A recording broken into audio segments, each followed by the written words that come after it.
This episode is an ESL listening practice for intermediate learners. You will hear a natural conversation with clear pronunciation and everyday English. No tests, no pressure, just listening. Let's start. Welcome to ESL listening practice. Today, we are going to do something that honestly feels a little bit illegal. It does, doesn't it? It feels like we're sneaking out of the classroom after the teacher's gone home and locked the doors. Exactly. We are leaving the safe, sanitized, comfortable world of your grammar textbooks. You know, the ones where everyone is perfectly polite, everyone asks for directions to the library, and nobody ever stubs their toe. Right. The world where nothing goes wrong. Yeah. And we are stepping out of that and into the forbidden zone today. The dark side of the English language.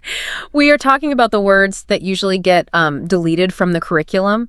But the reality is they are absolutely everywhere. They are in the movies you watch, the music you listen to. And I mean, if you walk down the street in New York or London, they're literally floating in the air around you. Yeah, we're talking about bad words, swearing, cursing, profanity. The famous four-letter words. And I want to be super clear right off the bat because I can hear some of our listeners panicking slightly. Like, wait, are you guys going to teach me how to be rude? No, that is definitely not the goal today. Not at all. The goal here is survival. And I mean that literally in a social sense, because here's the reality of learning English, or, you know, any language really.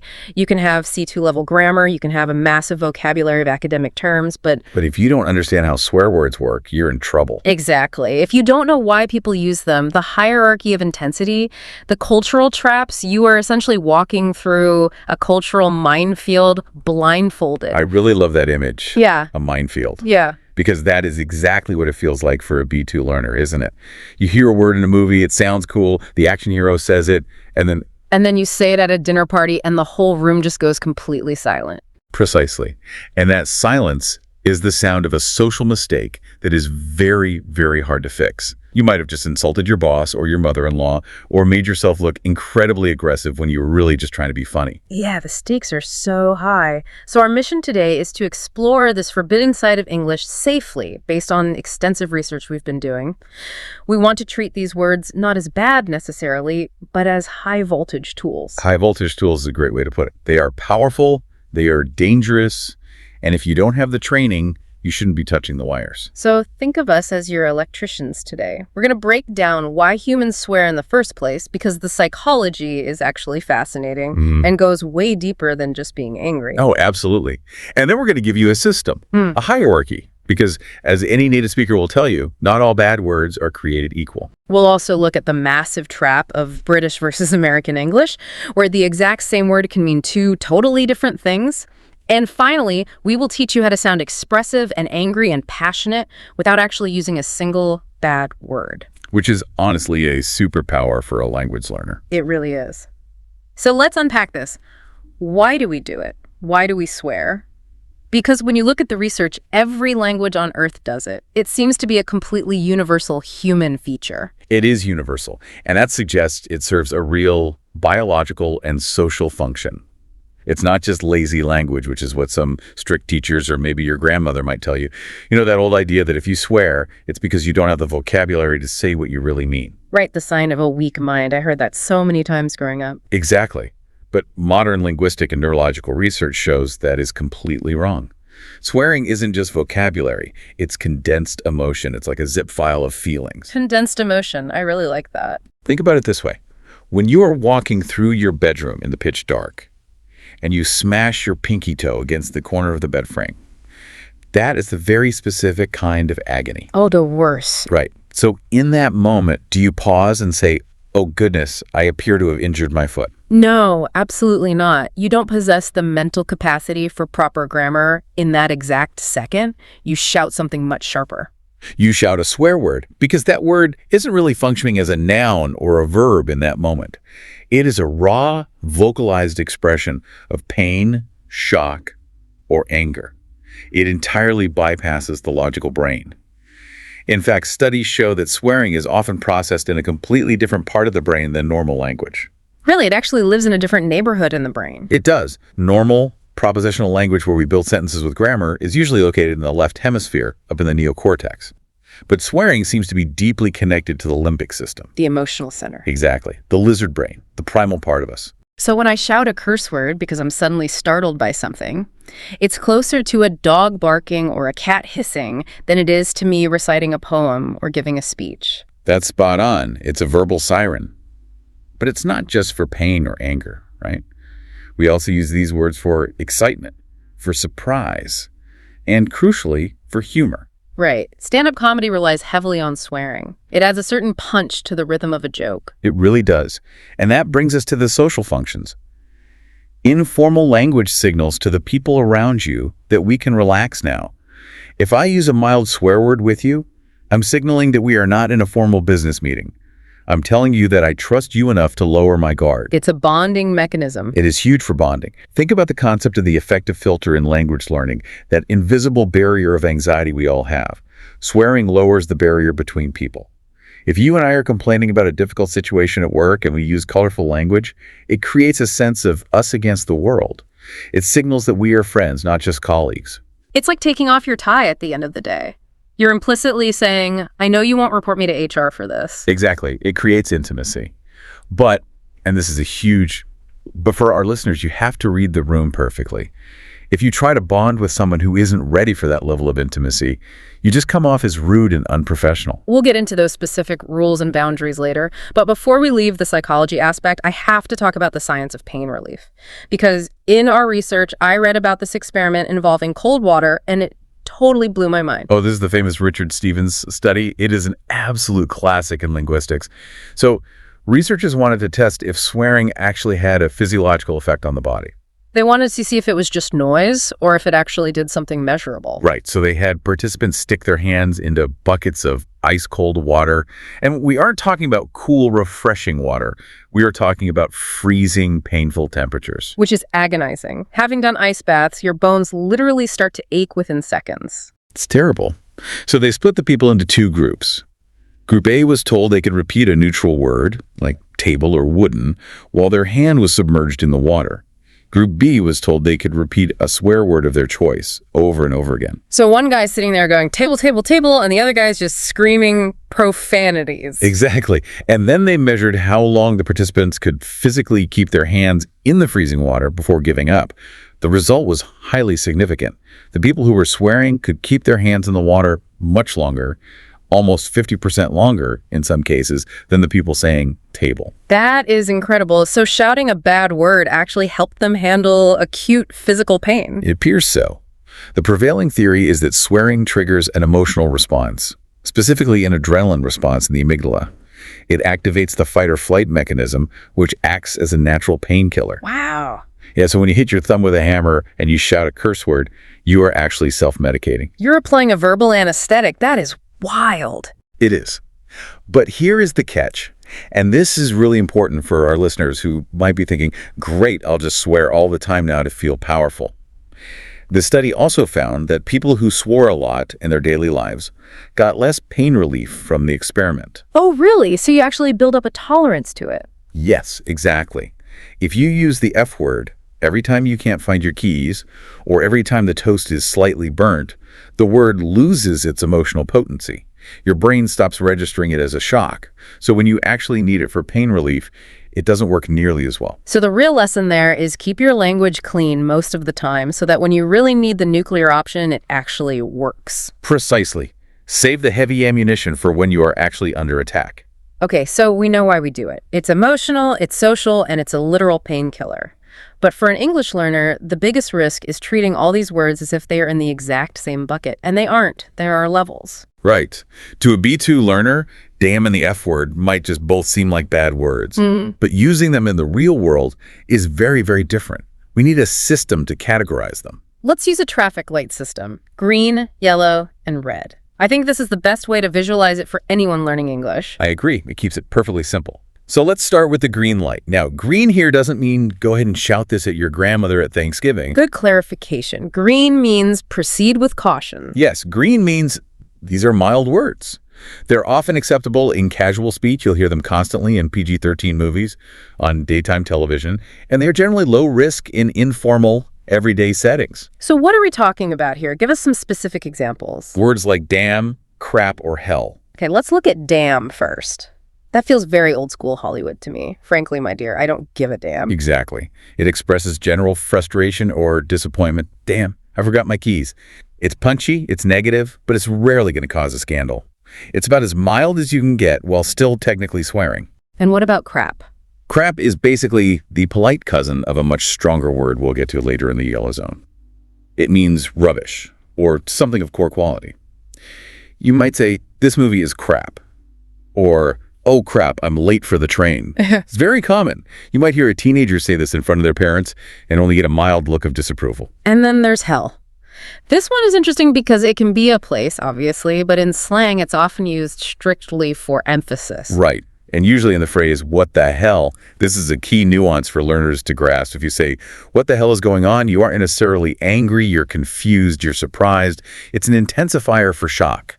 So if I walk into my living room and my dog has completely destroyed the sofa cushions, I might say, what the hell happened here? Perfect usage. You are shocked and dismayed. But again, even with these green light words, they are not for professional emails to a client. They are not for talking to a police officer at a traffic stop. They are for casual spoken English with peers. Okay, so that's green. Proceed with caution, but generally okay in casual life. Now we move to the yellow light. This is the be careful zone. Yes, the stakes go up significantly here. Yeah. These are medium strength words. They're very common among friends, especially male friends in casual settings. But they carry real risk. If you use these with a stranger, a superior at work, or in a basic service interaction, you can instantly change how they see you. And the big one here is the S word, sht. Yes. This is probably the most versatile bad word in the English language. It is truly the Swiss Army knife of profanity. It really is. It can mean so many totally different things depending entirely on the context. Let's look at that versatility because it confuses learners all the time. Obviously, its literal meaning is excrement, but we rarely use it for that. It can mean a sudden mishap. Oh, I dropped my phone. It can mean lying or joking. Are you shitting me? Which just means, are you kidding me? It can refer to objects, too. Get your shit together. Pick up your shit from the floor. And here is where it gets incredibly confusing for learners. It can be intensely negative. This car is a piece of shoot, meaning it's terrible. But if you add the tiny little word, this car is the shoot, suddenly it means it is amazing. English is so cruel sometimes. You are shoot means you are terrible. The shoot means you are a god. Exactly. It's wild. But despite all that versatility, it is definitely a step up from crap. It has a harder, sharper sound. It's more vulgar. Right. If I say, oh, crap in front of my boss, they might just ignore entirely. If I say the S word, they will definitely notice. They will notice. Damn. And they might judge you for it. It sounds aggressive or uneducated in the wrong context. It noticeably lowers the tone of the room. Another interesting one in the yellow zone is pissed. Now, we really need to flag this one because it has a specific meaning in American English versus British English, but let's stick to the American meaning first. Right. In the U.S., pissed or pissed off means angry. Very angry. I'm so pissed about the traffic on the highway today. It's a very common way to express deep frustration. But again, it's vulgar. You wouldn't say, I'm pissed to a major client. You would say, I'm frustrated or I'm disappointed. That is a key distinction. It's all about register. Okay, so yellow means you need to know your audience really well before you use it. Now we have to talk about the red light. The red light. This is the hard stop zone. If you are an English learner, honestly, my professional advice is to just treat these as do not touch under any circumstances. These are the nuclear options. They are. We're talking about the F word. We're Right. talking about highly offensive insults regarding someone's family, their religion, their race, or their gender identity. The F word is everywhere in movies, though. If you watch Martin Scorsese movies, there are hundreds of them. So I think learners get a false sense of security. They think, well, Robert De Niro says it in a cool suit, so it must be cool for me to say it. That is the most dangerous trap in language learning. I call it the Hollywood illusion. In a movie, that character is usually a gangster, or they are under extreme life or death stress, or it's a highly stylized reality. In real life, dropping the F word in a coffee shop because they got your latte order wrong makes you look incredibly aggressive and completely unstable. It changes the energy in the room instantly. People tense up. It does. It sucks the air right out of the room. It triggers a fight or flight response in the listener. They immediately think, whoa, this person is escalating things. Is there going to be a physical problem here? And for a learner, using red light words can act as a massive barrier to your success. It can get you fired from a job. It can get you kicked out of university class. It can literally start a fist fight. And the advice here is simple and absolute. Even if you completely understand it, don't use it. There is rarely, if ever, a situation where a learner actually needs to use the F word to communicate their point. Exactly. Better safe than sorry. Keep it out of your active vocabulary entirely. Okay, so we have our traffic lights solidly in place. Green, yellow, red. But there's a twist here. And this is where English gets exceptionally tricky. The geography of swearing. Because the traffic lights actually change depending on which side of the ocean you are standing on. The famous transatlantic divide. This is crucial because a word that is a safe green in London might be a yellow or red in New York and vice versa. Or even worse, the meaning might be totally different. Let's start with bloody. If you are watching Harry Potter or practically any British TV show, you hear bloody all the time. Bloody hell, bloody Nora. In the UK, bloody is a classic mild to medium swear word. It acts as an intensifier. It's bloody cold outside today. It has a bit of punch to it. Historically, centuries ago, it was considered quite offensive, possibly referring to the blood of Christ. But now it's just a common, everyday part of the vernacular over there. But in the U.S.? In the U.S., it is what we call a ghost word. It means absolutely nothing. It sounds strange, old-fashioned, or like you are specifically trying to be funny. It has almost zero emotional weight. If you hit your thumb with a hammer in Chicago and shout, "Bloody hell," people will just look at you strangely. They might think you're rehearsing for a play. So that's a case where the weight or the severity changes based on geography. But what about when the actual meaning changes? We touched on pissed earlier. Let's go much deeper there, because this is a specific trap for business travelers. This is a classic source of deep embarrassment. As we said, in the US, pissed means angry. I'm pissed at my boss for making me work late. But in the UK, pissed means drunk, heavily intoxicated. Imagine the confusion that causes in an international office. It happens all the time. Let's construct a scenario for our listeners to really picture it. Imagine an American businessman. Let's call him Bob. Bob is in London for a massive high-stakes meeting. He's late because the tube train was delayed. He finally rushes into the conference room, sweating, out of breath, and says to his British colleagues and bosses, "I am so sorry. I'm late. I am so pissed right now." Oh no, poor Bob. He has no idea what he just did. The British colleagues are sitting there thinking, "You're drunk." At 9 o'clock in the morning. And you are loudly announcing it to the entire room. They don't think he's angry at the train delay. They think he has a severe drinking problem. Exactly. He has just completely destroyed his professional credibility in one single sentence. And he has absolutely no idea why everyone is suddenly looking at him with such horror. And the reverse happens too, right? A British person in New York says to their coworkers, "I've had a long week. I'm going to go out and get pissed tonight." And the American thinks, "Why do you want to go out and get deliberately angry? That sounds like a terrible Friday night." It creates total communication breakdown. That is exactly why you cannot just memorize a vocabulary word from a list. You must know the cultural map where that word lives. Context is king, but geography is definitely queen. Absolutely beautifully said. So we've covered the levels, we've covered the geography. Now let's talk about the real-world consequences. Because sometimes I hear B2 learners argue with this advice. They say, "But I want to sound like a native." Native speakers swear constantly, so if I swear, I'll fit in better. I call this the native speaker paradox. It's a very logical thought process from the learner's perspective. I want to copy what I hear native speakers doing, but it's fundamentally flawed. Yes, native speakers swear, but native speakers have spent 20, 30, 40 years unconsciously learning the invisible, unwritten rules of social engagement in their culture. They know exactly when they can break those rules safely. It's like jazz musicians. You have to know the standard scales perfectly before you can improvise and break them. Exactly. When a native speaker swears in a conversation, they are doing a lightning-fast calculation in their head. Who is listening right now? What is the exact context? What is my power relationship with these people? What is the tone of the room?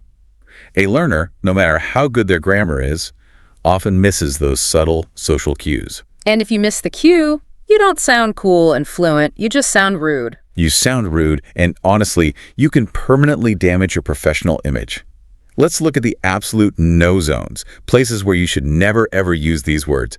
Job interviews. Never, never, ever. Never, even if the interviewer is super casual, even if they're wearing a t-shirt and they drop a mild swear word to make you feel comfortable, it is a trap. Do not take the bait. Maintain your professional distance. What about academic writing, like university essays or research papers? Absolutely not. English academic writing is incredibly formal. Using slang, let alone swearing, will get your paper instantly rejected or failed. The tone must remain objective and elevated. And then there's the intelligence factor. I've heard people say that people who swear a lot just have a limited vocabulary. Is that actually true based on the research? Well, linguistically, that's not strictly true. Some very smart, highly educated people swear frequently. However, in terms of social perception, yes, it matters. If you constantly rely on swear words to express yourself, listeners often perceive you as having a limited vocabulary. You seem less articulate and less capable of nuanced thought. Right. If everything is just effing this and effing that, you aren't really describing the complexity of the situation. You're just hitting the exact same drum over and over again. It gets boring. Precisely. Using clean, precise language makes you sound more intelligent, more in control, and much more confident. It shows you have the vocabulary to describe your complex emotions without needing to verbally explode. So let's give our listeners some practical tools to do exactly that. We call this the smart English hack.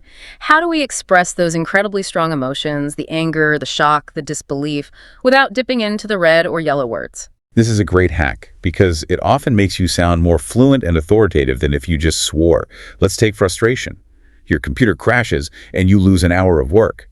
Instead of using the S word or F word, simply take a breath and say, "That is frustrating."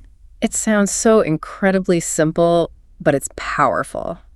You say that is extremely frustrating. It's direct, it's professional, and nobody can possibly get offended by it. But you have clearly and firmly stated your anger.